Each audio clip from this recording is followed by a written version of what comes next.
ನಿನ್ನೆ ಮಾಡಿದ್ದೆ document ready ಇದೆಯಾ ಅನ್ಕೊಂಡು ಮಾಡಿದ್ನಿಲ್ವಾ?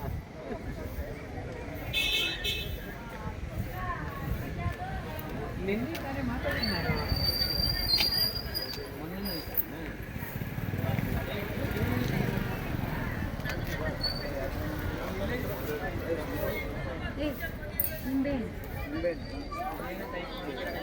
ದುರ್ಗದ ಕನ್ನಡಿಗ ಅಂತೇಳಿ ಕನ್ನಡಿಗ ಅಂತ ಹೋದ್ ಸಾರಿ ನೀವು ಅಚ್ಚುಕಟ್ಟಾಗಿ ನಮ್ಗೆ ವಿಡಿಯೋ ಮಾಡಿ ಆ ಕಮಿಟಿ ಹತ್ರ ನಮ್ಗೆ ಬಹುಮಾನ ಬಂದಂಗ ಮಾಡಿದ್ರಿ. ನಿಮ್ಗೆ ಎಷ್ಟು ಧನ್ಯವಾದಗಳು ಹೇಳ್ತಾ ತಿರ್ದು ನೋಡಿ. ಈ ಜಾತ್ರೆಗೆ ತಯಾರಿಗಾಗಿ ನಾವೆಲ್ಲ ಬಂದಿದ್ವಿ, ಸ್ನೇಹಿತರುಗಳೆಲ್ಲ ಮಾಡ್ಕೊಳ್ತಾ ಇದ್ದಾರೆ, ನಾವು ತಯಾರಿ ಮಾಡ್ಕೊಂಡು ಬಂದೆ. ನೀವೆಲ್ಲಿ ಜಾಗ ನೋಡ್ಕೊಂಡಿದ್ದೀರಿ ಸರಿ? ಆ ಕಡೆ ಸರ್, ಅದೇ ಜಾಗದಲ್ಲಿ ಇದ್ದೀರಾ? ಜಾಗದಲ್ಲಿ ಯಾಕಂದ್ರೆ ನಾನು ಯಾಕೆ ಬರೋದು ಅಂದ್ರೆ, ನೀವು ರಿಟೈರ್ಡ್ ಟ್ರಾಫಿಕ್ ಇನ್ಸ್ಪೆಕ್ಟರ್. ತುಂಬಾ ಖುಷಿ ಆಗುತ್ತೆ ನಮ್ಮ ಜಾತ್ರೆಗೆ ಬರ್ತೀರಾ. ಈ ವರ್ಷದ ಮೊದಲನೇ ಜಾತ್ರೆ, ಗಂಡು ಜಾತ್ರೆ, ಘಾಟಿ ಸುಬ್ರಹ್ಮಣ್ಯ ಸ್ವಾಮಿ ಭಾರಿ ದನಗಳ ಜಾತ್ರೆ. ಈ ವರ್ಷ 10ನೇ ತಾರೀಕಿಂದ ಹಿಡಿದು 18ನೇ ತಾರೀಕುವರೆಗೂ ಇರುತ್ತೆ. ದಯವಿಟ್ಟು ಎಲ್ಲರೂ ರೈತರು ಭಾಗವಹಿಸಿ. ನಮ್ಮ ರೈತರಾದಂಥ ರೈತ ಅಂಬರೀಷ್ ಅವರು ಸಹ ನಿಮಗೆ ಒಳ್ಳೆ ಅನುಕೂಲ ಮಾಡಿಕೊಡ್ತಾರೆ ಈ ಜಾತ್ರೆಗೆ. ಈ ಸಾರಿ ಏನು ಅವಕಾಶ ಆಗಿದೆ ಅಂದ್ರೆ ಟೋಲ್ ಫ್ರೀ ಆಗಿದೆ ಸರ್. ಅದರಲ್ಲೂ ನಮ್ಮ ಹುಡುಗ, ಹೌದು, ಅಂಬರೀಷ್ ಹಳ್ಳಿ ರೈತ ಅಂಬರೀಷ್ ಅವರು ಇಲ್ಲಿ ನಿಂತ್ಕೊಂಡಿದ್ದಾರೆ. ಆಮೇಲೆ ಮಾತಾಡ್ಸೋಣ ಒಂದು 5 ನಿಮಿಷ. ನಾವು ಸ್ವಲ್ಪ ಎನ್ಕರೇಜ್ಮೆಂಟ್ ಮಾಡಬೇಕು. 10ನೇ ತಾರೀಕು ಕರೆಕ್ಟ್ ಆಗಿ ಎತ್ತುಗಳು ಬರಬೇಕು. ಬಂದ್ಬಿಟ್ಟು ಒಂದು 8 ದಿವಸ ಜಾತ್ರೆಯಲ್ಲಿ ಇದ್ರೆ ಒಂದು ಅವಕಾಶ ಚೆನ್ನಾಗಿರುತ್ತೆ, ನೋಡೋ ಜನಗಳು ಎಲ್ರಿಗೂ ಬೆಂಬಲ ಸಿಗುತ್ತೆ. ಇದೇನ್ ಮಾಡ್ತಾರೆ ಅಂದ್ರೆ ಮುಂಚೆನೆ ಬಂದ್ಬಿಡ್ತಾರೆ, ಒಂದು ವಾರಕ್ಕೆ ಹೋಗ್ಬಿಡ್ತಾರೆ. ಹೌದು, ಅದರಿಂದ ಮೇವು ಫ್ರೀ ಆಗಿದೆ, ಊಟ ಫ್ರೀ ಆಗಿದೆ, ನೀರು ಫ್ರೀ ಆಗಿದೆ, ಟೋಲ್ ಫ್ರೀ ಆಗಿದೆ. ಅಂಬರೀಷ್ ಅವರು 2-3 ವರ್ಷದಿಂದ ಮೇವು ಕೊಡ್ತಾವ್ರೆ. ಅಣ್ಣ ನೀವ್ ಹೇಳಿ ಒಂದೆರಡು ಮಾತು ಈ ಜಾತ್ರೆ ಬಗ್ಗೆ. ನಿಮ್ಮೂರು ಹೇಳ್ರಿ? ಕೋಲಾರ ತಾಲೂಕು ವೇಮಗಲ್ ಹೋಬಳಿ ಬೀಚ್ಕೊಂಡಳ್ಳಿ. ನೀವು ಎಷ್ಟು ಜೊತೆ ವರಿ ಕಟ್ತಾ ಇದೀರಿ? ನಾವು ಒಂದ್ ಜೊತೆ ಬಿ ನಾರಾಯಣ ಸ್ವಾಮಿ ಅಂತ ನನ್ನ ಜೊತೆಲಿ ಇರ್ತಾರೆ. ಅಣ್ಣ ನಿಮ್ಮ ಹೆಸರು ಏನಂದ್ರೆ? ನನ್ನ ಹೆಸರು ಸಂತೆಕಲ್ಲಹಳ್ಳಿ ಲಕ್ಕಣ್ಣ ಅಂತ. ಹೌದು ಸ್ವಾಮಿ, ನಾನು ರಿಟೈರ್ಡ್ ಆದ್ಮೇಲೆ ಗೋ ಸೇವೆ ಮಾಡೋದು ನನ್ನ ಆದ್ಯತೆ ಆಗಿದೆ. ಹೌದು ನೋಡಿ, ಅಂಬರೀಷ್ ಹೋದ ವರ್ಷನೇ ಹುಲ್ಲುಗಳು ಕೊಟ್ಟು ಏನೇನು ಅನುಕೂಲ ಬೇಕೋ ಮಾಡಿಬಿಟ್ಟವ್ರೆ. ಇವತ್ತಿನ ದಿವಸ ಪ್ರಾಧಿಕಾರಸ್ಥರ ಮೇಲೆ ಹೋಗಿ ಒತ್ತಡ ಮಾಡಿ ಟೋಲ್ ಫ್ರೀ ಮಾಡಿದ್ದಾರೆ ಸರ್. ಹೌದು, ತುಂಬಾ ಖುಷಿ ಆಗುತ್ತೆ. ರಾಸುಗಳಿಗೆ ಇಲ್ಲ, ವಾಹನಗಳಿಗಿಲ್ಲ. ಇಷ್ಟಾಗಿ ಊಟದ ವ್ಯವಸ್ಥೆ ಮಾಡಿದ್ದಾರೆ, ನೀರು ವ್ಯವಸ್ಥೆ ಇದೆ, ಆಸ್ಪತ್ರೆ ವ್ಯವಸ್ಥೆ ಇದೆ. ಇಷ್ಟನ್ನು ನೋಡ್ತಾ ಇದ್ರೆ ನಮ್ಮ ಘಾಟಿ ನೋಡಿ ಸರ್, ಎಲ್ಲ ಕಡೆನೂ ಕಾಂಪೌಂಡ್ಗಳು ಹಾಕೊಂಡ್ಬಿಟ್ರು. ಮಹಾರಾಜರು ಓಡಾಡಿರೋ ಜಾಗ ಇವತ್ತು ಈ ಘಾಟಿ ಜಾತ್ರೆಯಲ್ಲಿ ಎಲ್ಲ ಕಾಂಪೌಂಡ್ಗಳು ಹಾಕೊಂಡು ಎಲ್ಲ ಜಾಗಗಳು ಎಲ್ಲ ಬಂದೋಬಸ್ತ್ ಮಾಡ್ಕೊಂಡ್ಬಿಟ್ಟಾರೆ. ರೈತರಿಗೆ ಜಾಗ ಇಲ್ಲ, ಏನ್ ಮಾಡೋದು? ರೈತಾಭಿಗಳು ಅಲ್ಲೆಲ್ಲ ಸೇರಿ ಯಾರಾದ್ರೂ ಮುಖಂಡರ ಮುಖಾಂತರ ಸಚಿವರಿಗೆ ಒಂದು ಮನವಿನ ಕೊಟ್ಟು ಏನಾದ್ರೂ ವ್ಯವಸ್ಥೆ ಮಾಡಬೇಕು. ಆಮೇಲೆ ಇನ್ನೊಂದಣ, ನೀವು ಕಮಿಟಿ ಅಂತ ಬರ್ತಾ ಇರ್ತಾನೆ, ಎತ್ತುಗಳು ಕಟ್ತಾರೆ. ಈ ಕಮಿಟಿಯಲ್ಲಿ ನೀವು ಮಾತಾಡಬೇಕು. ಕಮಿಟಿಗಳಿಗೆ ಅಂತೇಳಿ ಅವಾಗ ಮಾಡ್ತಾರೆ. ಕಮಿಟಿಯಲ್ಲಿ ನೀವೇನು ಮಾತಾಡ್ತೀರಾ ನೀವು ಅದೇ ಸರ್. ಏನಾಗ್ತದೆ ಅಂದ್ರೆ ರಾಜಕೀಯ ವ್ಯಕ್ತಿಗಳು ಆಯಾ ಊರು ಪಂಚಾಯತಿ ಮಾತಾಡ್ತಾರೆ ಹೊರತು ರೈತರ ಕಷ್ಟ ಸುಖಗಳನ್ನ ಅವ್ರು ಮಾತಾಡ್ತಾ ಇಲ್ಲ ಸರ್. ಹೌದು, ಅವ್ರು ಮಾತಾಡ್ತಾ ಇಲ್ಲ, ಮಾತಾಡೋರಿಗೆ ಅವಕಾಶ ಕೊಡ್ತಾ ಇಲ್ಲ. ಬಂದರೆ ಯಾರು ಗಾಸಿ ಪಡೋಷ್ಟೇನಿಲ್ಲ. ಇವತ್ತಿನ ದಿವಸ ಎಲ್ಲ ರೈತರು ಚೆನ್ನಾಗಿದ್ದಾರೆ, ಕಡಿಮೆ ಆಗಿದ್ದಾರೆ, ಚೆನ್ನಾಗಿದ್ದಾರೆ. ಇವತ್ತು ಶೋಕಿ ಎತ್ತು ಕಟ್ಟುವಂಥವ್ರು ಬಂದಿದ್ದಾರೆ. ಇಲ್ಲಿ ಹಳ್ಳಿಕಾರ್ ಬೆಳೆಸ್ಬೇಕು ಅನ್ನೋ ಉದ್ದೇಶ ಇದೆ, ಪೋಟಿ ಇದೆ. ಒಬ್ರಿಗಿಂತ ಒಬ್ರು ಶೋಕಿ ಮಾಡೋರು ಇದ್ದಾರೆ, ಮತ್ತೆ ಖುಷಿಗಾಗಿ ಸಾಕೋರು ಇದ್ದಾರೆ, ಮತ್ತೆ ವ್ಯವಸಾಯಕ್ಕಾಗಿ ಸಾಕೋರು ಇದ್ದಾರೆ. ಇನ್ನೊಂದೇನಂದ್ರೆ ಈ ಹಳ್ಳಿಕಾರು ಬಸವಣ್ಣನೂ ದೇವ್ರೆ, ಈ ಹಳ್ಳಿಕಾರು ದೇವ್ರೆ. ನನ್ನ ಲೆಕ್ಕದಲ್ಲಿ ನಾನು ಇವತ್ತಿಗೂ ಒಂದು ಖುಷಿಯಾದ ವಿಷಯ ಏನಂದ್ರೆ, ಇವತ್ತಿನ ದಿವಸ ಈ ಹಳ್ಳಿಕಾರು ಓರಿಗಳು ಸಾಕೋದ್ರಿಂದ ಮನೆಯಲ್ಲಿ ಧನ ಧಾನ್ಯ ಲಕ್ಷ್ಮಿ ಎಲ್ಲ ಬೆಳೆಯುತ್ತೆ ಅನ್ನೋದನ್ನ ನಮ್ದೊಂದು ಆಸೆ.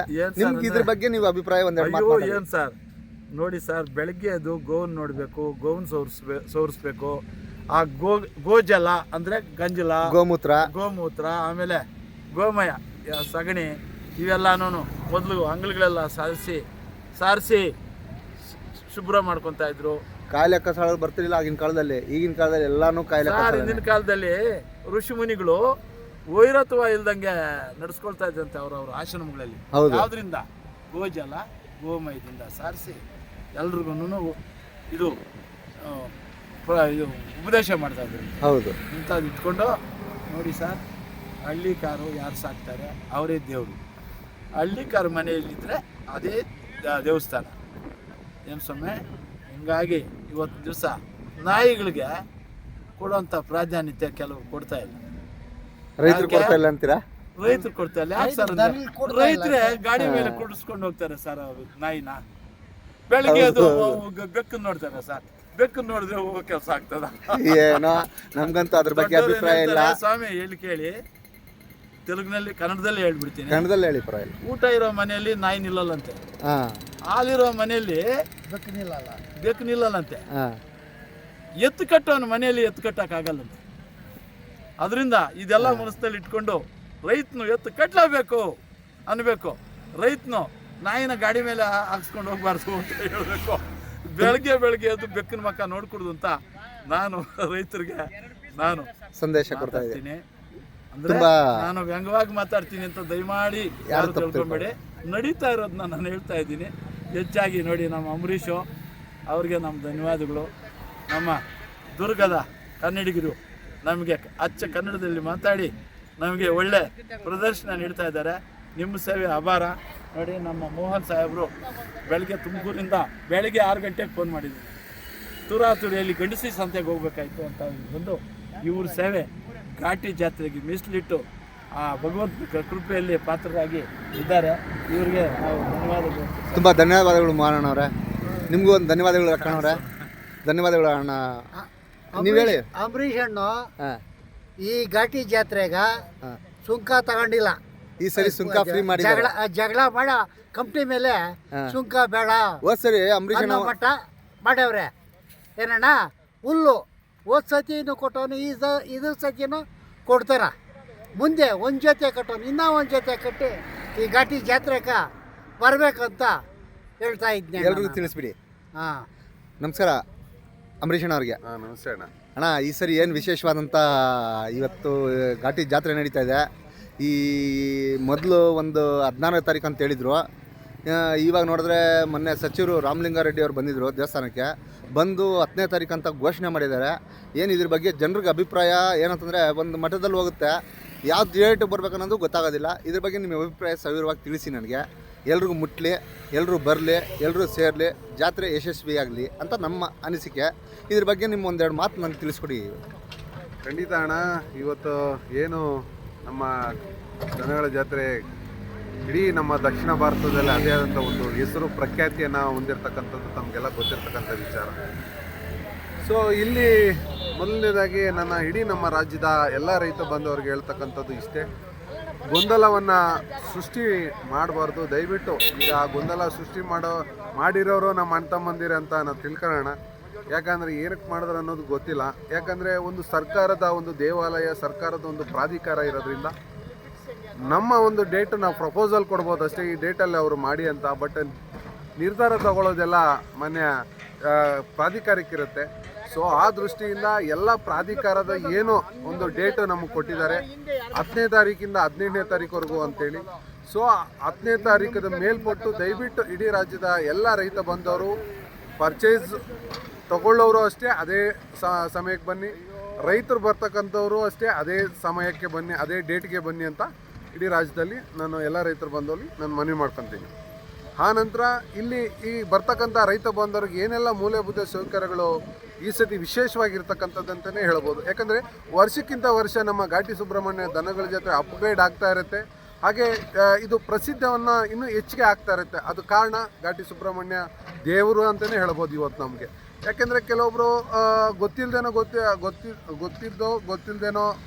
ಒಂದು ಡೇಟು ಪ್ರಸ್ತಾವನೆ ಮಾಡಿ ಇಂಥ ಡೇಟಿಗೆ ಬನ್ನಿ ಅಂತೇಳಿ ಕರೆ ಕೊಟ್ಟಿದ್ದಾರೆ ಒಬ್ಬರು. ದಯವಿಟ್ಟು ಹೇಳ್ತಾ ಇದ್ದೀನಿ, ಯಾಕಂದರೆ ಅದೇ ಥರ ಬೇರೆ ಜಾತ್ರೆಯಲ್ಲಿ ಹೋಗಿ ಸಪ್ಲಮನ್ ಜಾತ್ರೆಯಲ್ಲಿ ಯಾರೋ ಅದೇ ಥರ ಡೇಟನ್ನು ಕೊಟ್ಟು ಅಲ್ಲಿ ಮಿಸ್ಗೈಡ್ ಆಯಿತು. ಅದೇ ಥರ ನಮ್ಮ ಜಾತ್ರೆ ಅಂತೂ ನಾವು ಮಾಡೋಕ್ಕಂತೂ ಬಿಡೋದಿಲ್ಲ.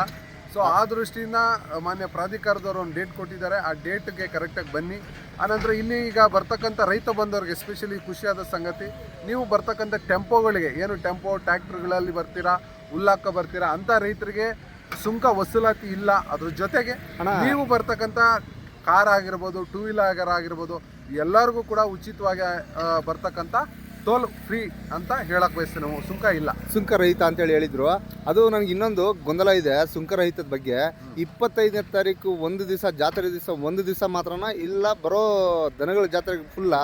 ಖಂಡಿತ ಈ 1ನೇ ತಾರೀಕಿಂದ ನೀವು 2 ತಿಂಗಳು ಅಂದರೆ ಜನವರಿ ಎಂಡ್ವರೆಗೂ ಫ್ರೀ ಇರುತ್ತೆ. ಯಾವುದೇ ರೀತಿ 2 ತಿಂಗಳು ಕಾಲ ಯಾವುದೇ ರೈತರ ಹತ್ರ ಇಸ್ಕೋಬಾರ್ದು, ಯಾವುದೇ ಭಕ್ತಾದಿಗಳ ಹತ್ರ ಇಸ್ಕೋಬಾರ್ದು. ಯಾರು ಕೂಡ ನಮ್ಮ ಹಳ್ಳಿಕಾರ ಹಸುಗಳನ್ನ ನೋಡಕ್ಕೆ ಅಂತ ಬರ್ತಾರೆ. ಬೆಂಗಳೂರು ಭಾಗದಿಂದ, ದೊಡ್ಡಬಳ್ಳಾಪುರ, ಚಿಕ್ಕಬಳ್ಳಾಪುರ ಈ ಭಾಗದಿಂದ ಅನೇಕ ಜನ ಬರ್ತಾರೆ. ಎಲ್ಲರಿಗೂ ಕೂಡ ಅವ್ರು ಕೂಡ ಕಾರ್ನ ಹತ್ರ ಸುಂಕ ಇಸ್ಕೋಬಾರ್ದು ಅಂತ ಸುಂಕ ವಸೂಲಾತಿ ಇಲ್ಲ ಸ್ಪಷ್ಟನೆ. ಇದಕ್ಕಂತೂ ಯಾವುದಕ್ಕೂ ಸುಂಕ ವಸೂಲಾತಿ ಇಲ್ಲ. ಅದು ಸ್ಪಷ್ಟನೆನ ನಾನು ಈ ಮುಖಾಂತರ ಎಲ್ಲ ಜನಕ್ಕೆ ತಿಳಿಸ್ಕೊಡ್ತೀನಿ. ತುಂಬ ಧನ್ಯವಾದಗಳು ಅಂಬರೀಷಣ್ಣವರೇ, ನಮಗೆ ಸವಿರವಾದ ಮಾಹಿತಿ ಕೊಟ್ಟರೆ. ನಮಗೆ ಈ ಹಳ್ಳಿಕಾರ್ ಉಳಿಸೋದು ಒಂದೇ, ಬೆಳೆಸೋದು ಒಂದೇ, ನಾವು ಸಾಕೋದು ಒಂದೇ. ಆ ಇರೋದು ಗತ್ತು ರೈತರಿಗೆ ಒಬ್ರಿಗೆ.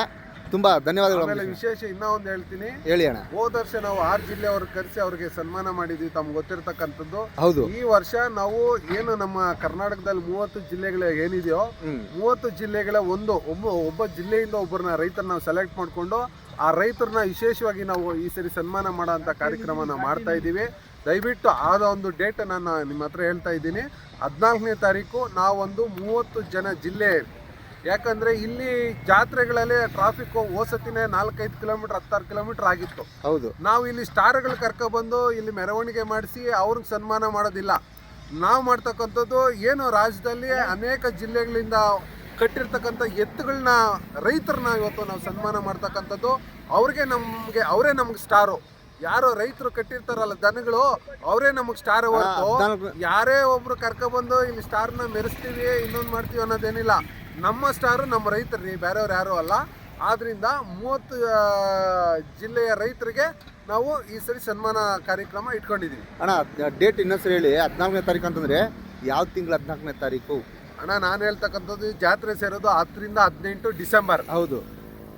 ನಾವು ಸನ್ಮಾನ ಕಾರ್ಯಕ್ರಮ ಇಟ್ಕೊಂಡಿರೋದು ಭಾನುವಾರ 14ನೇ ತಾರೀಕು ಡಿಸೆಂಬರಲ್ಲಿ. ಡಿಸೆಂಬರ್ 14 ನಾವು 30 ಜಿಲ್ಲೆಗಳನ್ನ ರೈತರನ್ನ ಕರೆಸಿ ಸನ್ಮಾನ ಮಾಡ್ತಕ್ಕಂಥದ್ದು. ಅವತ್ತು ರೈತರನ್ನ ಮೆರೆಸ್ತಕ್ಕಂಥ ಕೆಲಸ ಮಾಡ್ತೀವಿ. ಅವತ್ತು ರೈತರಿಗೆ ಒಂದು ಏನು ಬೆಳ್ಳಿ ಹಳ್ಳಿಕಾರದ್ದು ಏನೋ ಒಂದು ಮಾಡಿಸ್ತೀವಿ. ಅದ್ರಲ್ಲಿ ಕುಣಿಸ್ಕೊಂಡು ನಾವು ಅವ್ರನ್ನ ಮೆರವಣಿಗೆ ಮಾಡ್ತಕ್ಕಂಥ ಕೆಲಸಗಳು ನಾವು ಮಾಡ್ತೀವಿ ಅಂತಲೇ ಹೇಳಕ್ಕೆ ಬಯಸ್ತೇನೆ. ನಮಸ್ಕಾರ, ನಿಮ್ಮ ಹಳ್ಳಿ ರೈತ ಅಂಬರೀಷ್. ತುಂಬ ಧನ್ಯವಾದಗಳು ಅಂಬರೀಷ್. ನೋಡಿ, ಎಲ್ಲ ಈ ಥರ JCB ಕ್ಲೀನ್ ಮಾಡಿಕೊಂಡು ಎತ್ತುಗಳು ಕಟ್ಟೋದಕ್ಕೆ ಜಾಗ ಮಾಡ್ಕೊತಾ ಇದ್ದಾರೆ. ಅದು ಯಾವ ಥರ ಅಂತ ನೀವು ನೋಡಬೇಕಲ್ವಾ?